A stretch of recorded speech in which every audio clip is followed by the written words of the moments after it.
Mga relihiyon na sumusulpot noong unang panahon. Number 1, Roman Catholic Religion. Ang relihiyon na ito ay nagtuturo na magdebosyon sa rebulto at sa mga taong matagal ng patay. Ang aral na ito ay hindi aral ng ating Panginoong Hesukristo. Wala kahit kailanman na ang Panginoong Hesukristo nag-uutos na magdebosyon at magvenerasyon sa mga iba't ibang rebulto at sa mga taong matagal ng patay.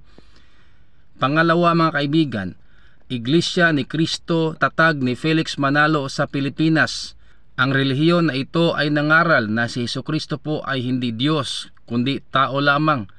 Ang doktrinang ito ay taliwas sa sinasabi sa Biblia sapagkat mababasa sa Biblia na ang Diyos ay nagkatawang tao at ang kaniyang pangalan ay si Hesukristo. Mababasa po mga kaibigan sa Juan Kapitulo 1, versikulo 1 at saka sa Juan 1, versikulo 14, Tito Kapitulo 2, versikulo 13, Hebrohanon Kapitulo 1, versikulo 8. Pangatlo mga kaibigan, saksi ni Jehovah.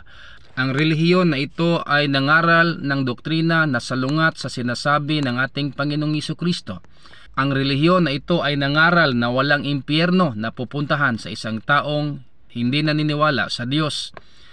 Ang relihiyon na ito ay nangaral na walang impyerno kahit alam nila at nabasa nila na si Kristo po ay nangaral noong unang panahon na mababasa sa Matthew 25, versikulo 41, na ang mga taong sumusunod sa yapak ni Satanas ay mapupunta sa walang hanggan na dagat-dagatang apoy sa impyerno. Mateo 25, versikulo 41.